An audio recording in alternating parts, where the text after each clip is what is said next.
Halo, selamat sore teman-teman sekalian. Pada sore ini kita akan berbincang-bincang dengan Prof. Agus tentang repotnya mengurusi pemulasaran jenazah bagi korban COVID-19 yang sudah begitu banyak di antara kita. Kita sekarang menunggu Prof. Agus Purwadianto untuk hadir dan segera kita akan memulai diskusi kita. Ya. Nah, Ya. Selamat sore. Baik teman-teman sekalian, kita akan bicara soal penata saraan jenazah yang sekarang ini menjadi kendala ya, mengingat banyak sekali warga masyarakat yang menjadi korban COVID dan bisa dibayangkan kesulitannya yang harus dihadapi jika misalnya semua harus dilakukan dengan cara-cara standar. Nah, jika kemudian ada cara-cara yang bersifat tidak standar, nah tentu kita ingin tahu apa cara-cara yang tidak standar itu dari ahlinya nih, yakni dari Prof. Agus. Dan khususnya ketika jenazah tersebut itu memiliki permasalahan hukum ya. Gimana Prof? Sudah bisa ngobrol-ngobrolnya? Ya, bisa, silakan. Ya, baik. Bersama kita juga sudah ada sekitar 99 orang yang ikut juga mendengarkan acara kita. Rekan-rekan sekalian, sore ini kita akan bersama-sama ngobrol dengan Prof. Agus Purwadianto, seorang guru besar dari Fakultas Kedokteran UI, yang juga ahli di bidang forensik. Nah, mengapa Prof. Agus yang kali ini perlu diajak ngobrol? Karena topiknya adalah tentang kerepotan yang dihadapi oleh kita semua terkait dengan banyaknya pasien-pasien korban COVID yang sekarang bahkan sudah lebih ya Prof ya, mendekat lebih dari angka 40.000 sejak dari bulan Maret yang lalu. Nah, tentu ini merepotkan dan kita ingin tahu apa sih kerepotannya. Tentu dari cara pandang dunia akademik dan kemudian bagaimana mengatasinya.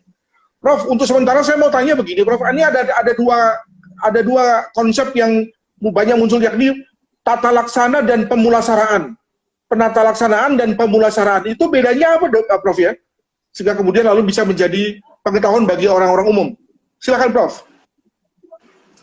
Ya, jadi gini, kalau dari sisi pemulasaraan itu lebih banyak konsep dari sisi masyarakat, yaitu intinya adalah bahwa apabila ada seseorang yang sudah wafat, keluarganya itu akan memperlakukan jenazah tadi itu dengan cara yang sesuai dengan norma agama, sosial dan budayanya ya. Jadi itu intinya ke sana. Sehingga muncullah, karena di negara kita ini adalah sosial religius ya. Jadi terutama umat Islam, maka kunci utama adalah bagaimana pemulasaran jenazah tadi harus mengikuti norma-norma agama. Yang dalam hal ini umumnya kalau tidak ada satu kendala yang khusus harus dimakamkan di bawah 24 jam. Ya, jadi ini adalah satu hal yang berkaitan dengan masalah itu, dan dalam rangka menghormati si jenazah karena dia adalah manusia yang memiliki satu martabat, maka dilakukanlah satu tata cara sesuai dengan tata cara kemasyarakatan ya. Jadi ini yang dari konsep pemulasaraan. Nah, kalau dari sisi tata laksana itu adalah pandangan dari medis ya. Jadi bagaimana caranya adalah agar apa yang pemulasaran yang versi masyarakat tadi juga sejalan dengan apa yang menjadi warning atau menjadi satu perhatian dari masalah medis. Jadi dalam hal ini misalnya katakanlah kalau masalah COVID adalah bagaimana jangan sampai terjadi penularan itu, atau kalau tentang masalah yang katakanlah kaitan dengan tugas saya di forensik, misalnya katakanlah ada jenazah yang meninggal dengan kecelakaan ya, lalu lintas yang terlalu tidak terstruktur ya, terlalu hancur-hancuran lah istilahnya ya, itu kita rekonstruksi supaya patut. ya, supaya berbentuk kembali ya. Nah itu yang inti-intinya adalah tata laksana seperti itu. Nah jadi ada konsep medisnya yang pada akhirnya konsep medis tadi disesuaikan dengan kehendak masyarakat tadi. Itu kira-kira. Apakah ada kemungkinan perbedaan, Prof, dalam hal pemulasaraan dan tata laksana? Apa ada kemungkinan berbeda atau dalam hal apa berbeda antara masyarakat dan medis begitu? Ya, perbedaan yang ada adalah masyarakat karena ingin cepat-cepat tadi ya, misalnya contoh dalam waktu yang singkat ya, ingin memakamkan, dengan sebelum memakamkan adalah ada semacam ritual ya, upaya semacam penghormatan lah ya, misalnya contoh tahlilan dan sebagainya ya, ada satu pemandian, pengkafanan dan sebagainya. Jadi melakukan satu pemulasaraan yang memang tujuannya adalah sesuai dengan tadi norma sosial, agama dan budaya itu ya. Jadi yang dilakukan sendiri, karena di dalam konsep masyarakat kita, terutama dalam agama Islam itu kan dikenal sebagai fardu kifayah. Jadi kalau tidak ada yang mengurus jenazah, itu seluruh kampung itu berdosa.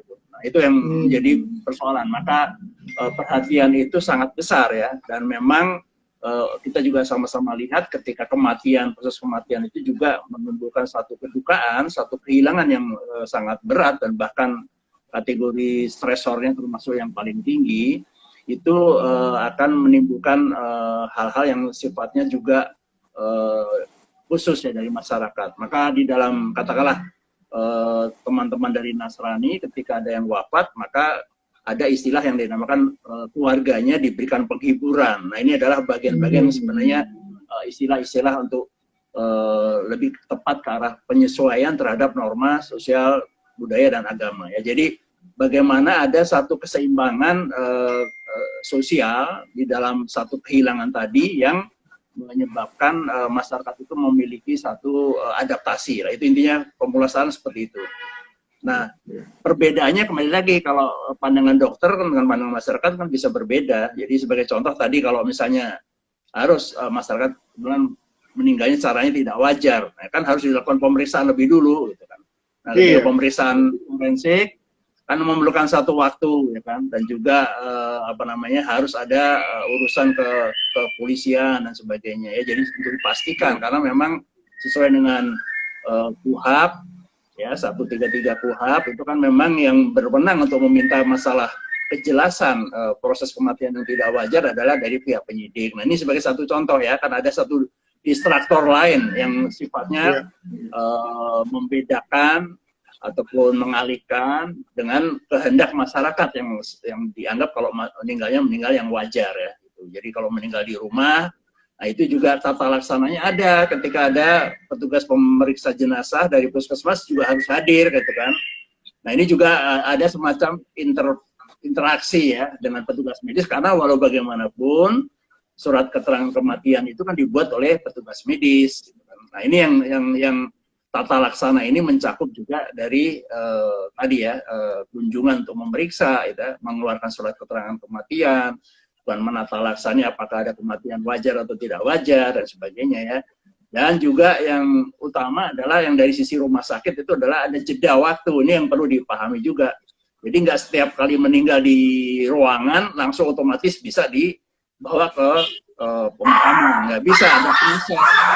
Proses itu adalah proses keyakinan bahwa mungkin sudah meninggal.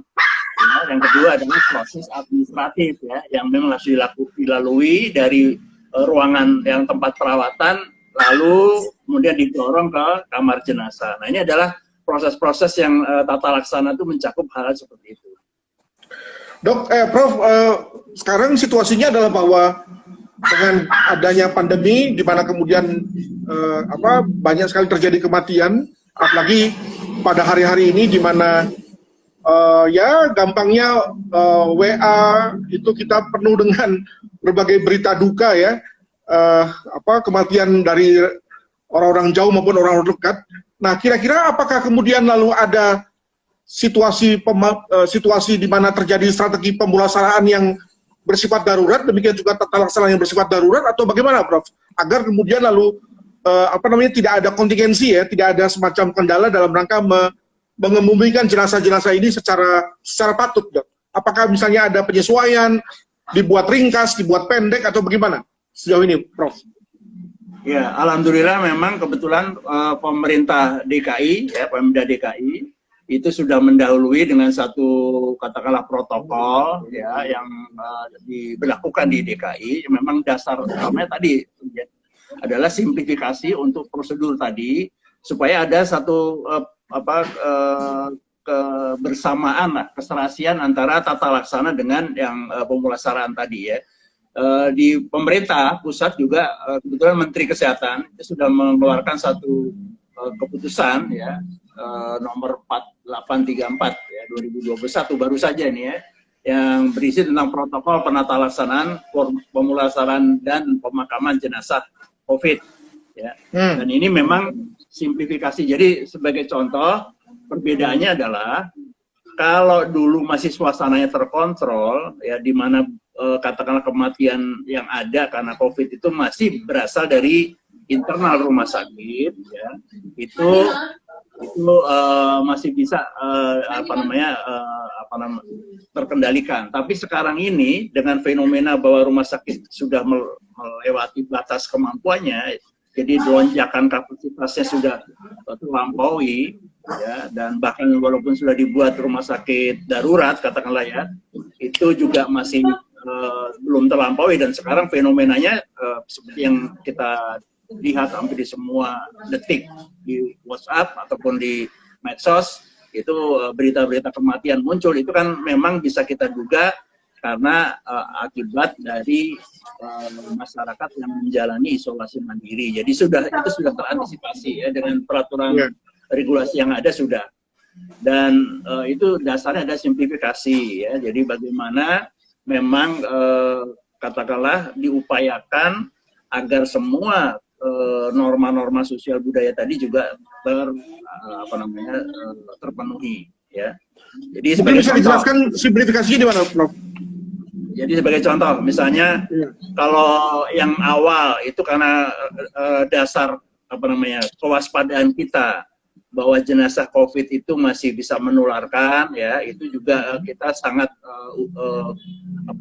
prudent ya untuk memperlakukan untuk dilakukan desinfeksi dan sebagainya, penata laksananya dengan peti misalnya. Nah sekarang dengan adanya kematian yang melonjak, ternyata peti nggak bisa kita provide gitu. Jadi sudah dikerahkan banyak pengusaha peti nggak bisa ya. Jadi akhirnya dibuatlah dengan kantong plastik ya. Jadi inti dasarnya kita coba berkompromi agar jenazah yang infeksius itu masih bisa kita lakukan pemulasaraan secara cepat dan tepat ya.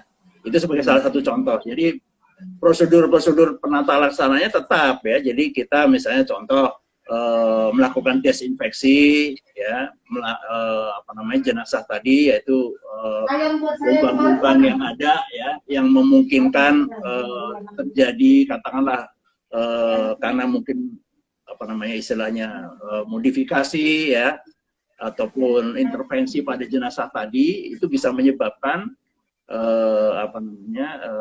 ada muntahan yang baru keluar ya, ada hembusan napas yang dari dalam yang akibat mungkin dada tertekan, bukan karena jenazahnya masih bisa bernafas ya, tapi karena tertekan karena katakanlah perutnya dimiringkan dan sebagainya ya. Nah itu yang situasi seperti itu prasyaratnya adalah memang kita tutup dulu, itulah tata laksananya ya, kita tutup dengan kasa atau kapas yang berklorin ya, dengan desinfektan dan klorin, dan kita yakinkan dia tertutup rapat. Nah kemudian kita lakukan desinfeksi, kemudian kita tutup plastik ya, kemudian kita lakukan pengkafanan ya, dan kemudian langsung kita tutup plastik lagi. Jadi intinya adalah agar supaya secure, supaya aman, tidak terjadi satu kontaminan keluar dari jenazah. Kenapa? Karena di dalam bagian tubuh jenazah itu menurut informasi yang terbaru itu adalah dalam lingkup 2-35 jam itu masih ada bagian-bagian tertentu yang menularkan ya. Jadi itu potensinya menularkan, dan bahkan yang literatur yang terbaru itu hampir semua COVID dengan varian baru itu ada di hampir semua bagian tubuh jenazah ya. Itu yang selama 35 jam ya, Dok, Prof ya? Ya, 35 jam, betul. Waduh, berarti lebih dari 1 hari ya? Atau sehari? Ya, lebih dari 1 hari, betul. Nah, tapi dengan kalau kita lakukan satu penata laksanaan yang prudent, diharapkan dia juga virusnya mati kan, gitu. Karena memang yang efektif adalah dengan klorin 0,5% itu yang efektif. Kenapa? Karena itu lebih murah daripada alkohol 70% ya. Gitu. Prof, mungkin pada saat di penata laksanaan di rumah sakit mungkin prudent, tapi bagaimana dengan transportasinya? Kalau misalnya kita lihat di berbagai foto itu kan ambulans itu sampai tidak ada, berantri begitu ya. Nah, misalnya jika itu diangkut oleh kendaraan umum bagaimana? Misalnya, apakah boleh, Prof? Jenazah tersebut pada saat dari rumah sakit menuju ke TPU misalnya. Ya, ini yang masih menjadi satu problematika ya. Kalau misalnya katakanlah memang emergency ya, jadi kita lihat kemarin kalau nggak salah pemerintah Pak Luhut Pak Luhut sudah memperkirakan yang jumlah kematian bukan cuma 40 tapi sudah ada skenario 50, malah kadang-kadang ada yang sampai ke 100 ya, 100.000. Nah, ini tentu saja mesti dicek. Dalam konteks ambulans itu, kalau situasi yang terkendali, mestinya memang semuanya harus melalui ambulans. Kenapa? Karena kembali lagi ini kaitannya dengan juga rasa tertib masyarakat lah.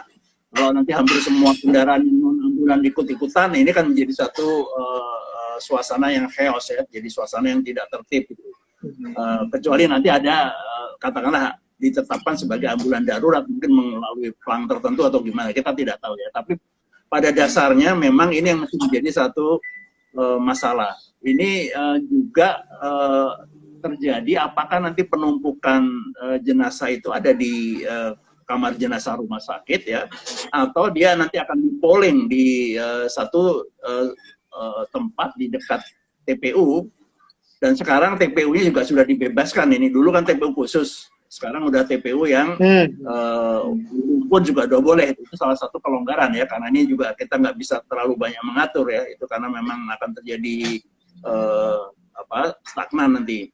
Nah, kemudian memang ambulans itu diperlukan karena umumnya karena yang menggali juga sudah kecapean. Itu menurut informasi yang kami peroleh di DKI itu jam 20 juga udah mereka lelah itu, sehingga terbatasi ya, karena memang petugas-petugas ya kebetulan inilah petugas pemakaman dan petugas pemulasaraan jenazah ini adalah yang khususnya pemulasaran jenazah yang saya tahu adalah neglected oleh struktur di rumah sakit. Selama ini kan rata-rata hampir semua konstruksi rumah sakit adalah untuk ngurusin yang hidup. Oke, jadi yang mati itu memang kurang ya, termasuk juga penjaminan ya, dalam arti penjaminan pelayanan itu juga tidak masuk. Padahal sekarang kita tahu dengan COVID yang era pandemi sekarang, itu beda tipis antara hidup dengan mati ini, beda tipis. Sehingga itu satu kontinum yang tadi Pak Trianu sampaikan itu. Sehingga memang kita nggak bicara lagi kadang-kadang kompetensi harus melakukan seperti apa, memang harus ada pelatihannya, yaitu sudah kita lancar juga. Dan di DKI sudah cukup baik karena sudah didesentralisasi ya ke teman-teman di puskesmas. Dan semuanya menggunakan masyarakat yang sudah terlatih, dan banyak pelatihan-pelatihan juga dilakukan oleh masyarakat ya, jadi swadaya, dan mudah-mudahan tadi bisa kompromi ya, jadi artinya juga memperhatikan tata laksana sehingga apa yang menjadi katakanlah kehendak masyarakat tadi juga sejalan dengan kehendak medis ya, jadi kita juga jangan sampai nanti ada justru kasus penularan melalui pemulasaran jenazah gitu. Iya. Baik, sebentar dulu Prof. Teman-teman sekalian, kita sekarang sedang dalam acara ngobrol-ngobrol Forensik Talk bersama dengan Prof. Agus Purwadianto, ahli forensik dari FKUI.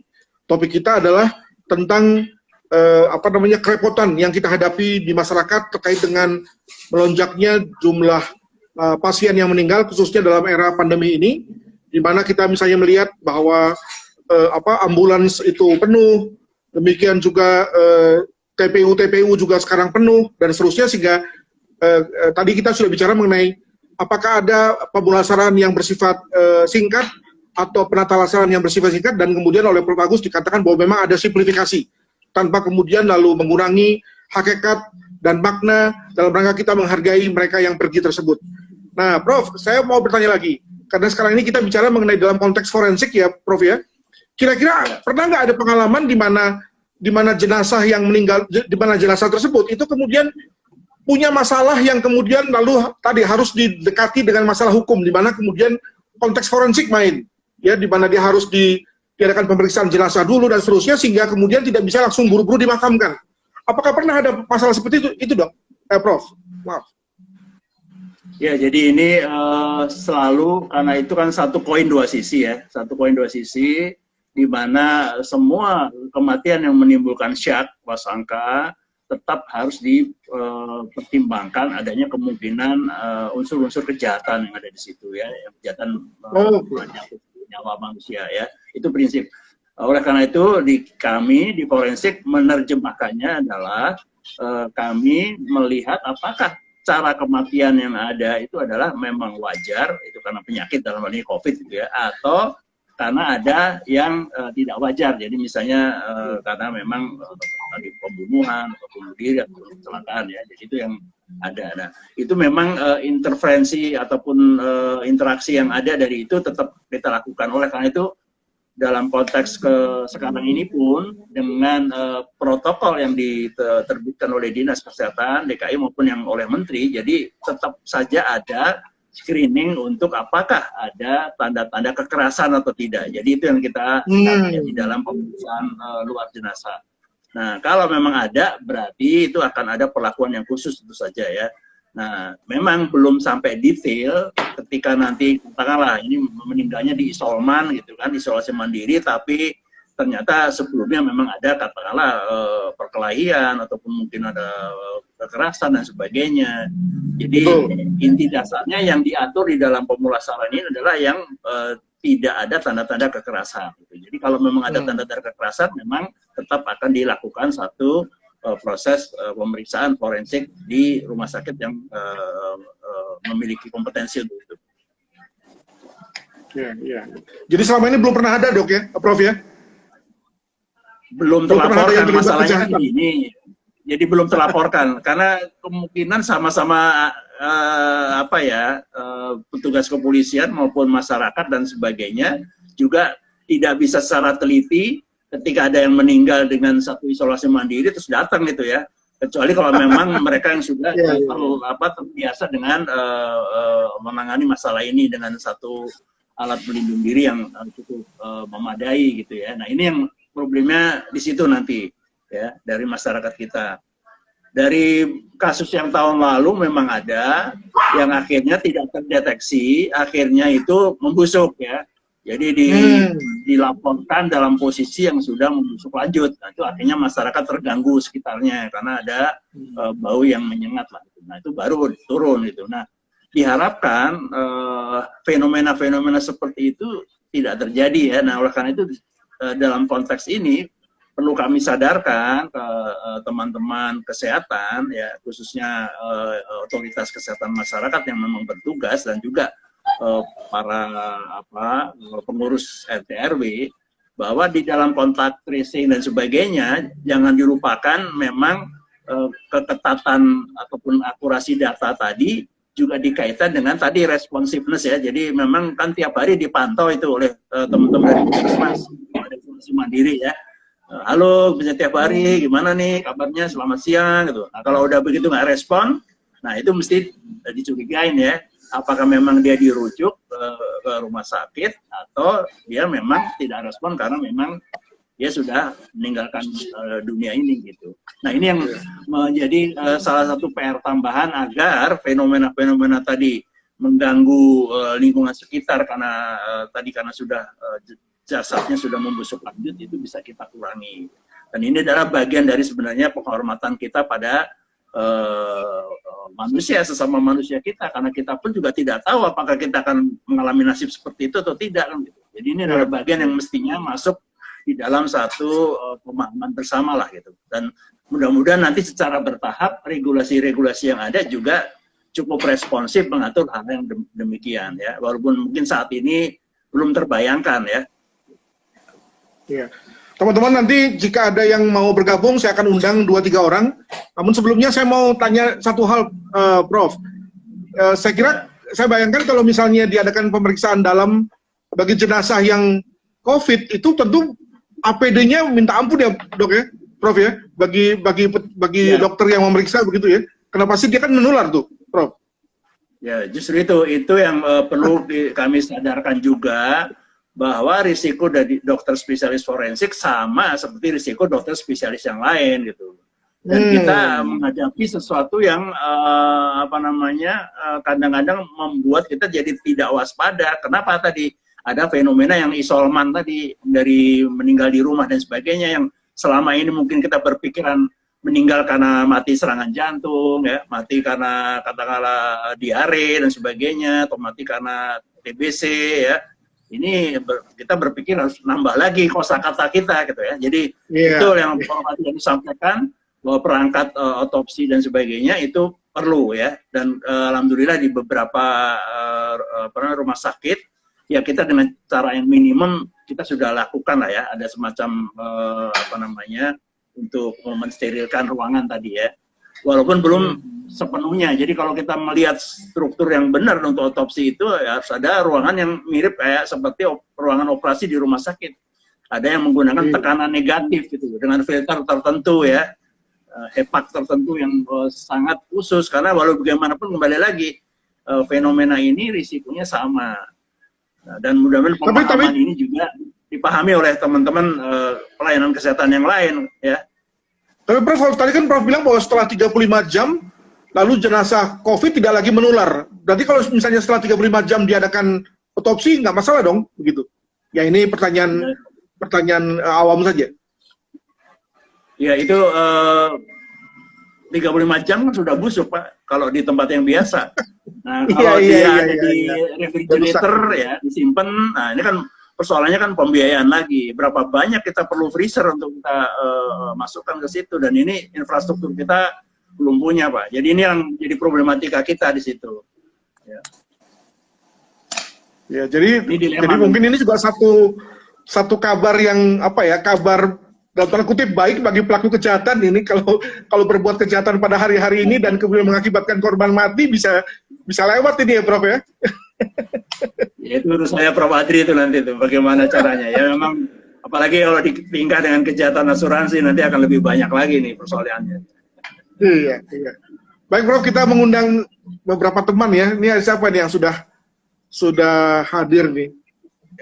Ini ada Dr. Gigi Harismanto, Eka Lutfi, satu lagi mungkin siapa? Teman-teman semua itu. Diundang aja. Dikan. Iya, tekan. Satu lagi. Faisal. Ya, oke. Ya, kita tunggu sampai mereka hadir. Nah, ini teman-teman sudah terima nih. Halo, Bung. Silakan memperkenalkan diri, dari mana Anda, dari lembaga apa?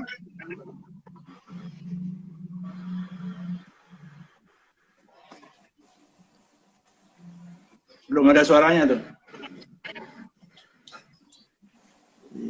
Halo.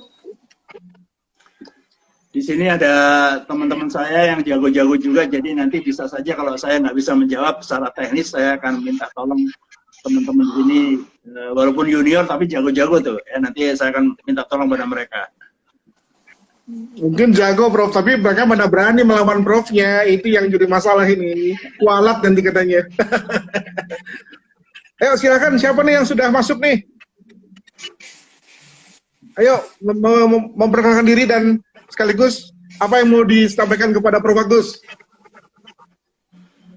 Jadi sambil nunggu Prof Adri, memang ini satu momentum yang sebenarnya menyadarkan kita untuk merestrukturisasi lah ya. Jadi antara pelayanan forensik atau pelayanan pemulasaran jenazah ya, khususnya itu juga memerlukan satu infrastruktur tersendiri gitu ya dalam konteks seperti ini ya. Kita kan lihat mungkin ada gelombang ketiga dan sebagainya nanti ya, karena kita masalah wabah ini belum bisa selesai ya.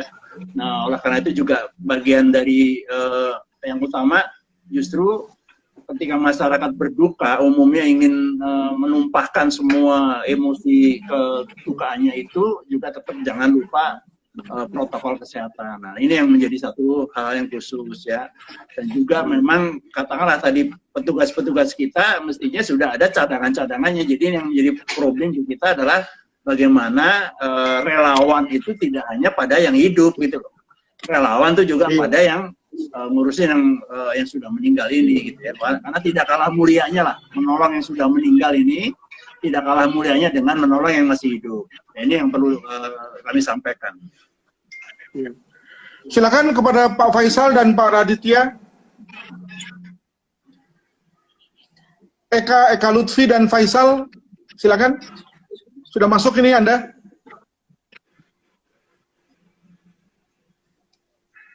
Jangan-jangan kayak saya tadi tuh pakai apa? Pakai laptop, tapi ternyata nggak bisa ngomong, dengar tapi nggak bisa ngomong gitu loh. Ini udah masuk ini dua orang ini. Halo. Atau kita remove saja dulu lah.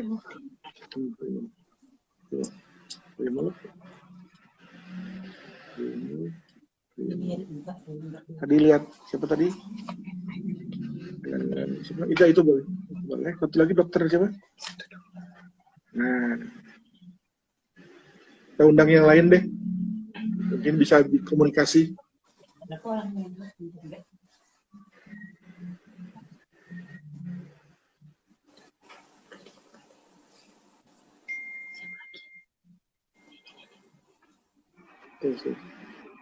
Udah ini dari Liberty. Mungkin kalau pertama kali gadgetnya dari Pak Adrianus pakai gadget handphone, jangan-jangan nggak bisa kalau pakai laptop gitu loh. Makanya nih. Ya karena usia-usia kita ini memang tidak pernah lagi main Instagram nih, Prof. Jadi. Iya makanya. Tapi ini betul-betul bisa menjangkau anak-anak muda ini. Jadi kalau untuk apa informasi-informasi praktis yang aktual ini bagus sekali nih untuk menjangkau mereka. Jadi ya kita lah sebagai yang senior menyesuaikan diri lah gitu. Ya. Setuju. Ya. Tadi ada pertanyaan tadi, coba pertanyaan dong.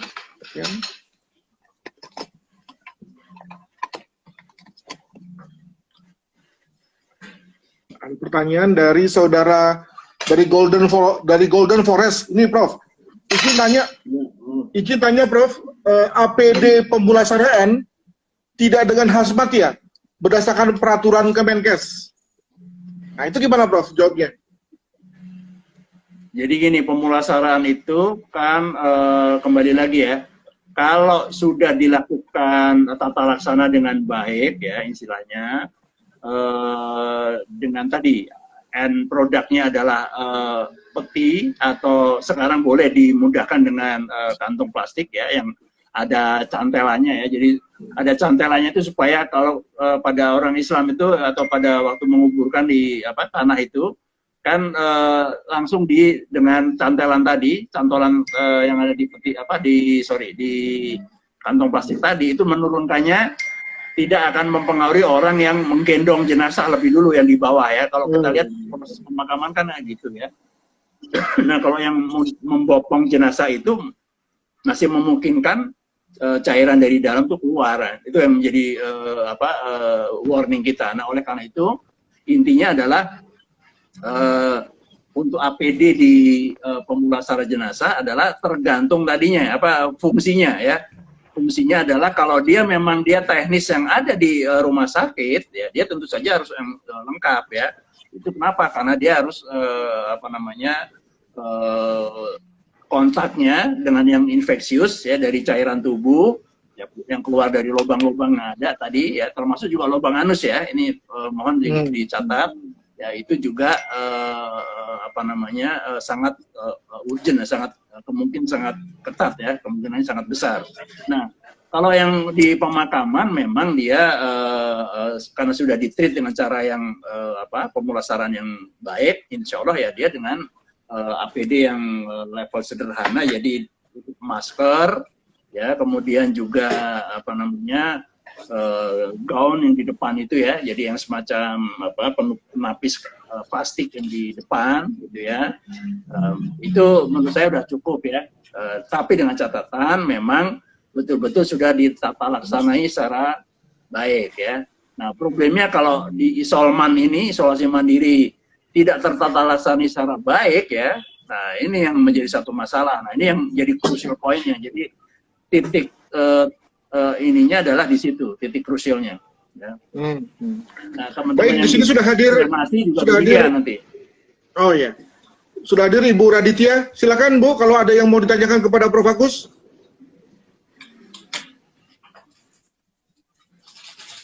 Ini saya lihat ada Dr. Putri. Selamat sore, Prof. Sore. Ya, salam hormat, Prof. Saya Dr. Putri, Prof. Adrianus, juniornya Prof. Agus juga. Izin menyimak. Kemudian tadi saya meminta tanggapan dari Prof. Agus tentang KMK yang baru, di mana sebetulnya ada beberapa poin yang selama ini SOP di rumah sakit yang sudah berjalan itu tidak 100% bisa cocok dengan KMK itu. Jadi seberapa jauh harus kita pedomani, terutama kalau yang bertugas di rumah sakit vertikal, seperti itu. Nah, sebetulnya standarnya sudah cukup tinggi, lebih tinggi dibanding KMK yang baru ini. Terima kasih, Prof. Ya, intinya adalah di keputusan Menteri Kesehatan yang baru ini adalah memudahkan itu, karena memang dasarnya adalah kita tahu kalau menggunakan yang lama, terutama dengan peti ya, itu akan tidak bisa terpenuhi seluruhnya, sehingga itu nanti jadi obstruction ya, satu obstruksi. Oleh karena itu diganti dengan yang memang memungkinkan tuh itu. Nah, oleh karena itu kembali di sini letaknya bagaimana dengan cara yang sederhana, namun masih bisa terjamin. Jadi sebagai contoh soal masalah pengkafanan itu dengan pemelastikan ya, itu duluan mana, itu menurut saya ini masalah yang lebih teknis ya. Inti utamanya kan karena walaupun kalau kita lihat di fatwa MUI, inti utamanya kalau memang benar-benar menular kan ditayamumkan saja kan boleh, nggak perlu harus dimandikan gitu. Jadi ini juga kita lihat ada beberapa prinsip-prinsip di dalam ajaran Islam ya, yang yang prinsip utamanya dengan yang teknisnya itu bisa terjadi satu sinkronisasi ya. Jadi diharapkan prinsip misalnya katakanlah harus dimandikan itu kan kalau memang memungkinkan, kalau tidak memungkinkan tidak perlu dimandikan, langsung dibungkus gitu. Jadi inilah letaknya crucial point-nya agar di dalam KMK yang baru ini ada varian-varian yang memang dimungkinkan untuk itu. Karena sekali lagi ya, keputusan Menteri ini tidak hanya berlaku di rumah sakit yang vertikal. Oleh karena itu kita juga melihat di rumah sakit umum daerah yang mungkin lebih rendah kapasitasnya, mungkin tidak ada spesialis forensiknya, tidak ada petugas pemulasaran jenazahnya, dan kita juga sama-sama tahu ya, petugas pemulasaran jenazah itu juga kadang-kadang turun-temurun kan. Yang dulu neneknya, kakeknya di situ ya dia ngikut lagi lah, dia nggak sekolah gitu ya, kayak mirip tenaga kesehatan tradisional, mirip itu ilmunya turun-temurun ya kan. Nah, ini yang sebenarnya kan harus di dalam kesempatan ini yang tadi saya sampaikan, mestinya pemerintah harusnya lebih sigap lagi secara antisipatif untuk merencanakan ketenagaan juga gitu loh. Dan juga kalau terjadi model kayak begini ini kan, penyakit pandemik ini kan nggak bisa kita ramalkan. Jadi artinya memang harus kita siap siagakan tenaganya dan peralatannya gitu. Jadi itu hal-hal yang sifatnya dari KMK adalah ada kemudahan. Dan kelebihan dari KMK ini tadi kita sudah mengantisipasi yang isolasi mandiri yang selama ini di peraturan menteri sebelumnya kan tidak ada. Jadi lebih ke arah bagaimana menata laksanai mayat dalam misalnya ya, mayat yang meninggal di rumah sakit ya. Jadi ini cakupannya lebih luas dan mengintegrasi dengan fasilitas pelayanan kesehatan primer ya. Itu yang diharapkan juga teman-teman dinas kesehatan sigap untuk mengatur masalah ini. Karena walau bagaimanapun motornya kan penguasa daerah adalah di dinas kesehatan. Dan alhamdulillah untuk DKI dan mungkin mudah-mudahan bisa menular ke Jabodetabek juga sudah memiliki pemahaman yang sama ya. Jadi kalau mereka sudah sama, itu nanti sampai ke surat keterangan kematian pun makin lama makin tertib. Nah ini yang diharapkan sebenarnya satu keserentakan ke sana. Termasuk tadi ya, yang disampaikan kalau ada kematian atau tanda-tanda kematian tidak wajar, tetap terdeteksi gitu loh. Nah ini yang visinya adalah ke sana arahnya. Kemudian yang kedua nih saya sampaikan juga untuk Bu Putri, di dalam konteks Kementerian KMK yang baru ini, juga kita sudah mengantisipasi ketika suatu saat ada yang wafat diduga karena kejadian ikutan pasca vaksinasi.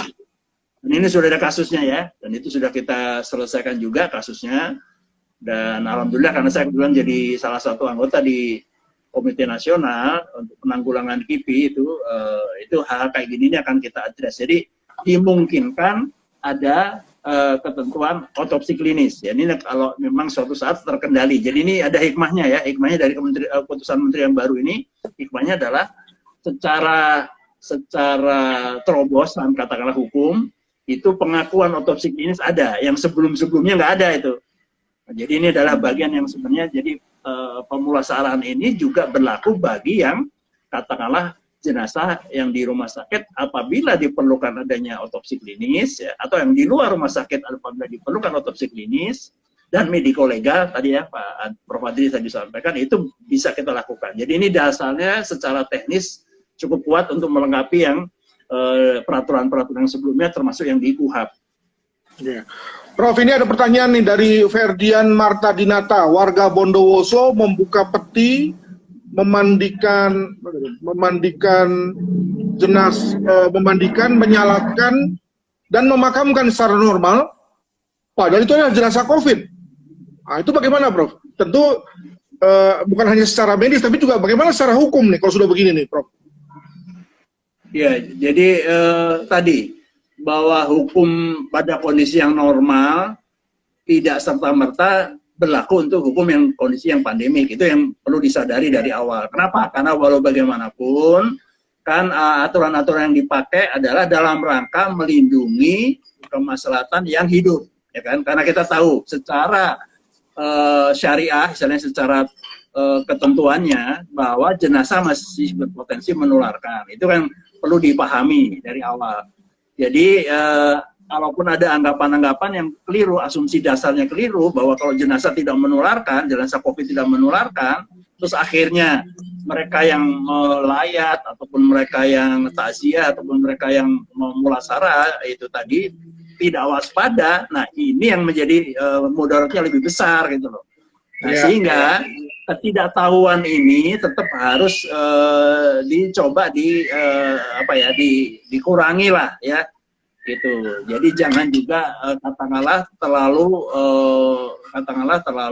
mengambil interpretasi sudut agama yang sempit gitu. Jadi kita juga memahami karena situasinya konteksnya berbeda, dan ini dari beberapa ceramah para ulama yang ada itu syariahnya memang begitu, ada prinsip-prinsip syariah agar yang sehat tetap sehat, itu yang berkunjung untuk bertakziah juga tetap sehat, terlindungi gitu kan.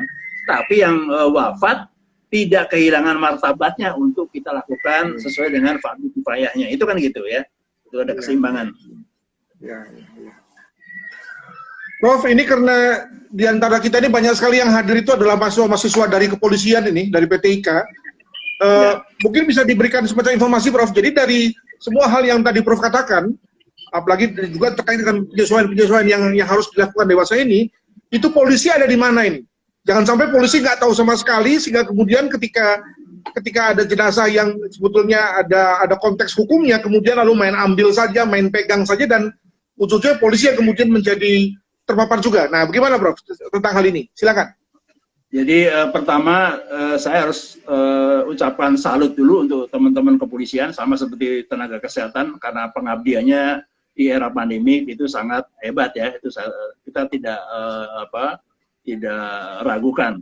Kedua, inilah mungkin pentingnya koordinasi yang menggunakan, kalau di kami sudah ada telemedicine ya, telemedis itu istilahnya. Nah, di sinilah mungkin teman-teman kepolisian juga jangan segan-segan menggunakan hal itu. Nah, untuk itu memang apakah nanti dimungkinkan ada satu semacam forum konsultasi 24 jam ya untuk ngetes gitu.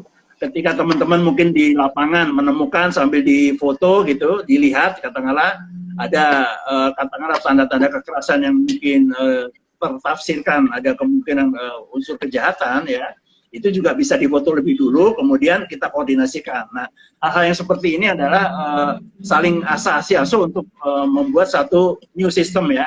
Kita tetap tidak mengurangi kehati-hatian kita, kepatutan kehati-hatian kita, dan ketelitian kita, tapi kita juga jangan sampai konyol kan gitu. Nah, sehingga kembali lagi pemantauan teman-teman kepolisian yang nanti ditugaskan, terutama teman-teman reskrim dengan teman-teman pembina masyarakat katakanlah ya, itu harus ada satu titik temu lah di situ ya. Dan kembali lagi kalau katakanlah ini ide yang sesaat saja ya. Jadi kalau memang katakanlah banyak sekali korbannya, memang sebaiknya digunakan model kayak DVI ya gitu, Disaster Victim Identification. Jadi langsung kita lakukan, kita kumpulkan, kita foto gitu ya. Tapi tentu saja memfotonya pakai APD ya, berbeda dengan pada DVI yang biasa itu kan. Ya. Langsung dibuat, kemudian dikumpulkan. Nah, itu gimana caranya storage dokumentasinya tadi. Dan kalau memang kemungkinan itu sangat urgent, sangat darurat sekali, ya untuk mengatasi katakanlah limbah ya, limbah medis yang ada karena mungkin pembusukan dan juga mengganggu sekitar, yang nggak ada salahnya dimakamkan secara bersama-sama gitu ya. Jadi ini yang mestinya kita pikirkan ya. Ini yang terus terang memang kita tidak tahu sampai mana, kita sama-sama berdoa untuk kalau bisa ya terkendali seperti saat inilah ya. Tapi kalau misalnya meledak betul ya, ya harus kita buatkan ya. Itu yang penting teridentifikasi lebih dulu, ya kemudian kita makamkan, kemudian nanti pada beberapa waktu kemudian kalau kita harus lakukan ekshumasi atau penggalian jenazah, ya kita lakukan gitu. Jadi ini yang teman kepolisian di situ letaknya untuk menyelamatkan identitas yang sifatnya dokumen dan sebagainya dari si jenazah tadi ya kan, tapi juga kemudian membantu untuk membuat sistematika ya untuk bagaimana memakamkan dengan cara yang teratur tadi ya, supaya kalau kita runut lagi harus kita gali, itu nanti akan bisa kita lakukan penghormatan kepada jenazah tersebut ya. Ya. Itu. Baik, ini sudah masuk Saudara Pak Putra Adi Fajar ini. Silakan Pak Putra Adi Fajar.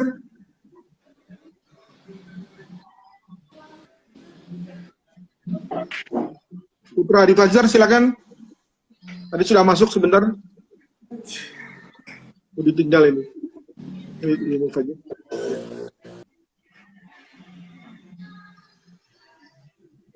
Oh iya betul juga ya Dok ya, karena Prof ya, karena memang belum pernah kita dengar suara DVI dalam hal ini. Jadi DVI mungkin masih lebih berpikir mengenai bencana dalam satu waktu satu tempat gitu ya.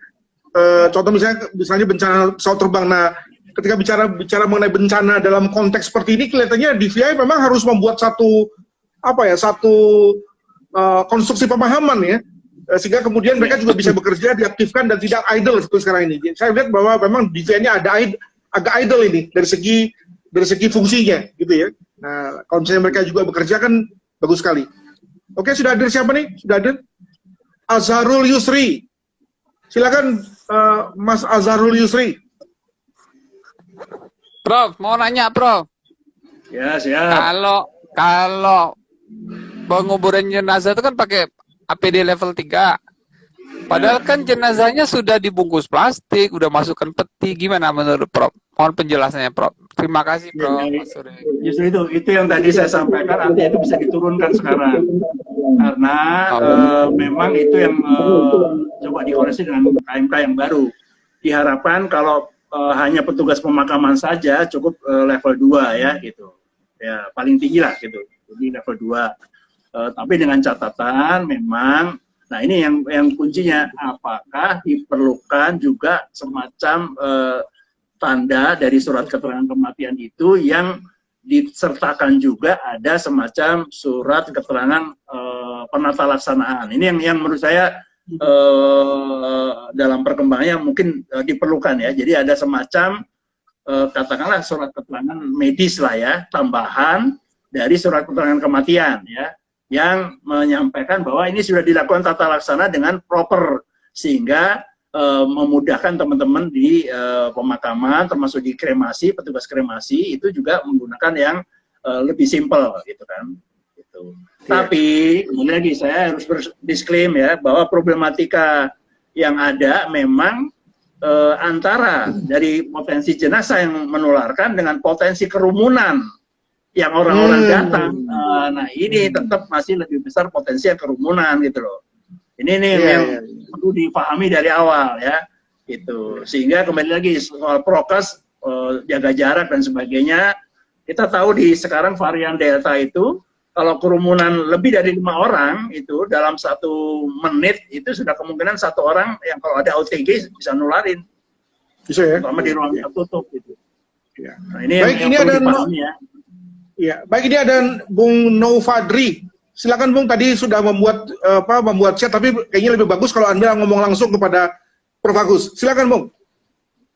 Siap, terima kasih Prof atas waktunya. Izin kami dari mahasiswa PTIK bertanya, pada saat kami berdinas waktu awal COVID pernah terjadi insiden dimakamkan sesuai COVID dari hasil swab.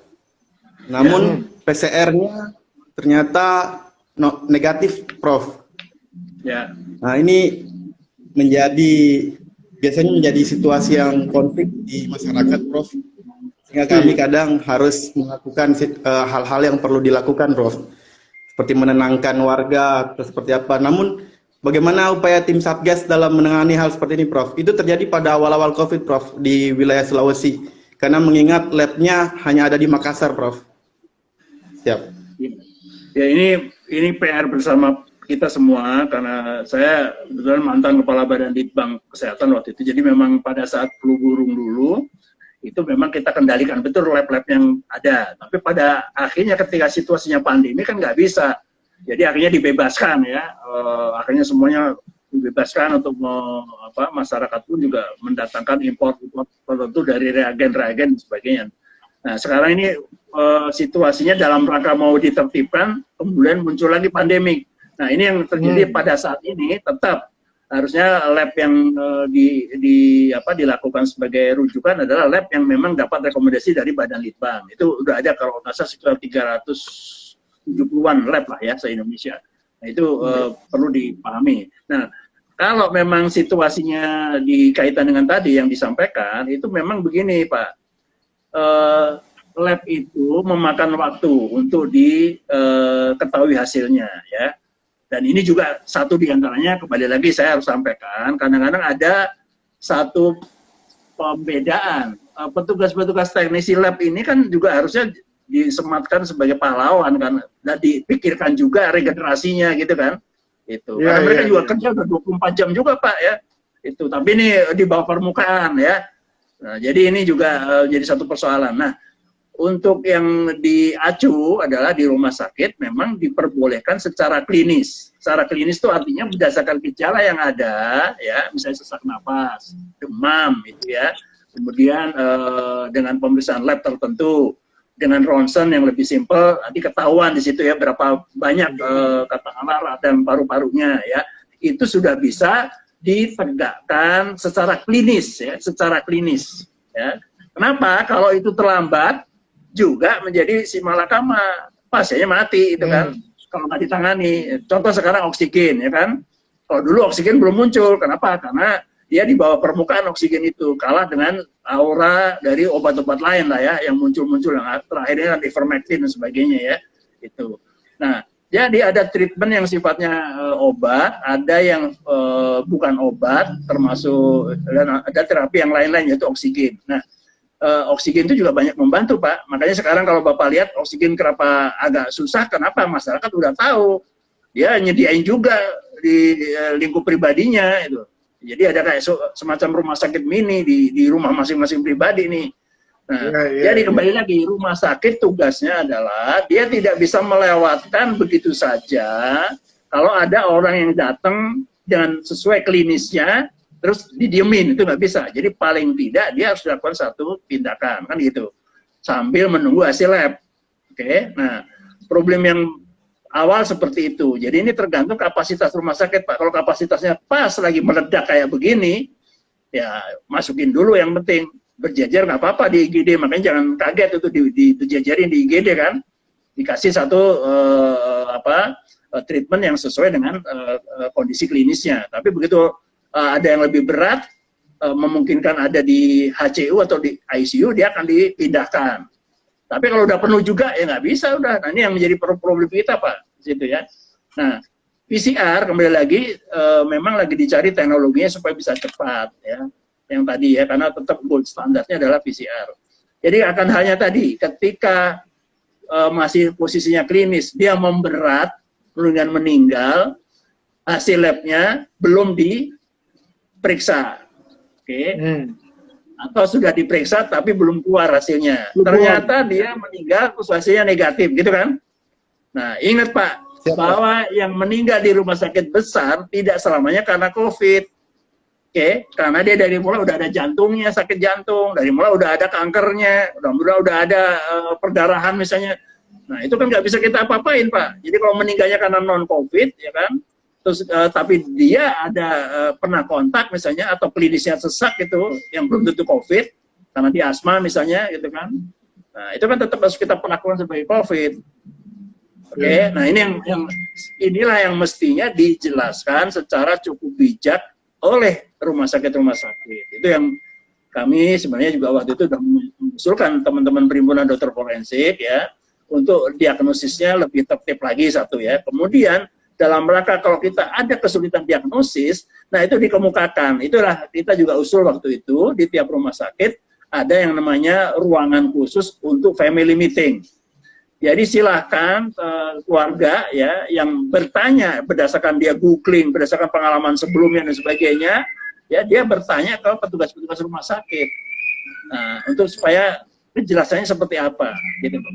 Tapi ingat ya bahwa teman-teman di rumah sakit tidak bisa dipersalahkan karena kalau dia atas dasar pertimbangan klinisnya dia tidak bisa menunggu hasil lab. Oke. Itu yang perlu dipahami oleh teman-teman. Gitu Pak ya. Baik. Terima kasih Dok. Ini ada pertanyaan lagi dari saudari Ika Momsiva. Prof. Agus, bagaimana solusinya untuk rumah sakit rujukan COVID lini 2 dengan kategori A lab PCR TCM, ada fenomena postmortem TCM negatif, tapi jenazah merupakan probable. Apakah tetap pemulasaraannya jenazah COVID? Prof, silakan. Ya, jadi kalau yang tadi inti utama adalah kita akan mempertimbangkan dari sisi risiko penularan pada pihak keluarga ya. Kalau yang memulasara itu prinsipnya kan begitu ya. Itu dimensinya agak berbeda dengan klinis ya. Dalam klinis yang ketika masih hidup. Nah, oleh karena itu utamanya kalau sudah menjadi jenazah, pertimbangan lab itu lebih penting daripada pertimbangan klinis ya. Jadi ini yang tadi untuk penanya sebelumnya itu agak berbeda ya. Makanya kami ini dulu namanya patologi forensik ya, karena kami adalah berbasis dari lab juga. Karena yang klinis tadi sudah mati, nggak perlu kita pertimbangin, oke? Tapi kalau dokter-dokter spesialis yang lain, dia harus mempertimbangkan yang klinisnya karena dia menyelamatkan nyawa kan urusannya. Ini yang kedua, kita ini tidak menyelamatkan nyawa pada si jenazah, tapi kita menyelamatkan nyawa pada si pemulasara ataupun keluarga, kan gitu. Keluarga. Oke, jadi dimensinya kita akan lebih bertumpu pada hasil lab sejauh memang itu memungkinkan. Oke, itu satu. Nah, jadi kalau tadi misalnya ngikutin yang hidupnya tadi, antara PCR dengan reaksi antigen, tanda PCR itu kan antigen ya, itu terjadi perbedaan, Mana yang kita percaya? Yang kita percaya adalah yang gold standarnya. Oke. Nah, kalau kita ragu, kita lakukan ulang ya. Jadi kita juga di jenazah itu kita dimungkinkan untuk melakukan pemeriksaan ulang jenazah yang meragukan. Jadi misalnya dari sputum itu adalah muntahan ya, yang ada di selang waktu dilakukan satu sedotan ya melalui hidung ya, itu kita ambil. Kemudian dari anus bisa kita ambil. Nah, tapi problemnya memang harus ada VTM itu virus transport media. Jadi yang untuk pengawet virus tadi ya. Nah, ini memerlukan satu perantara ya istilahnya untuk supaya virusnya tetap hidup. Jadi jangan virusnya mati karena mungkin cairan pengawetnya berbeda kan itu. Nah, ini juga ada ketelitian tersendiri. Nah, ini yang supaya teman-teman juga memahami bahwa masalah ngurusin diagnosis itu pada orang mati juga sama ruwetnya dengan pada orang hidup gitu loh. Jangan yang dipentingkan yang orang hidup doang itu. Jadi kita juga perlu kembali kalau tadi dikatakan ini ada unsur penegakan hukumnya, nah kita lebih pasti lagi karena kembali lagi ya, otopsi mediko-legal itu lebih sama dengan seperti untuk kepentingan individu tadi ya. Jadi ada kepastian hukumnya lebih tinggi. Berbeda dengan screening. Kalau screening tes itu adalah rata-rata. Itu berbeda ya. Tapi kalau di otopsi mediko-legal, otopsi forensik adalah kita memastikan individu ini benar atau tidak, kan sama seperti kaidah hukumnya kan. Ya, jadi apakah benar ini mekanisme matinya dan pelakunya siapa tuh harus kita pastikan secara pidana kan gitu. Oke. Jadi kita perlu kepastian hukum. Kepastian hukum identik dengan kepastian medis kan gitu. Jadi kepastian mediko-legalnya ngikut. Cuman kembali lagi karena persepsinya udahlah mayat kan nggak prioritas. Nah, kita kadang-kadang tidak disupport gitu loh. Gitu, infrastruktur itu. Nah, dalam hal ini polisi nampaknya harus jalan nih dengan cara berpikir medis nih. Ya, jangan sampai polisinya berpikirnya beda, nanti di lapangan kemudian lalu masyarakat bisa kemudian memojokkan petugas medis dan polisi kemudian tidak membela pula. Wah, repot tuh kalau begitu. Itu pesan tuh, ya. Bung. Ya. Baik, teman Prof, sekarang kita sudah sudah 1 jam. Saya kira kita sudah berada di penghujung acara kita, ngobrol-ngobrol kita. Sudah banyak hal yang Prof katakan. Mungkin ada satu closing speech untuk menjadi satu reminder bagi kita semua. Dipersilakan Prof, sebelum kita kemudian menutup. Ya, baik. Bapak terima kasih atas forumnya, Prof Adrianus itu, dan seluruh hadirin yang ikut, peserta setia dari Pusat Forensik UI ya, bahwa kami di Forensik UI ini akan selalu menggaungkan hal-hal yang sifatnya kebaruan ya, dalam satu insight, dan mudah-mudahan ini kembali ke masalah yang sekarang ini adalah antara yang hidup dengan yang mati itu makin tipis bedanya, sehingga kalau dia bicara satu kontinum, yang namanya martabat untuk orang hidup dengan martabat untuk orang mati tetap harus sejajar, sedapat mungkin sejajar atau sama, setara. Sehingga semua fasilitas, perhatian, dan juga metode-metode yang ada itu pada orang meninggal tetap diharapkan tidak ditinggalkan itu. Jadi inilah tugas pemerintah. Jadi antara kesehatan dengan non-kesehatan dalam konteks kematian ini, tetap kematian ini di fase antara ini adalah tetap jadi ruang lingkupnya kesehatan juga diharapkan gitu. Atau ada lembaga lain yang ikut ikut berpartisipasi ngurusin yang ini. Itu saja. Jadi jangan sampai terlalaikan. Masalah orang mati ini adalah masalah kita bersama ya.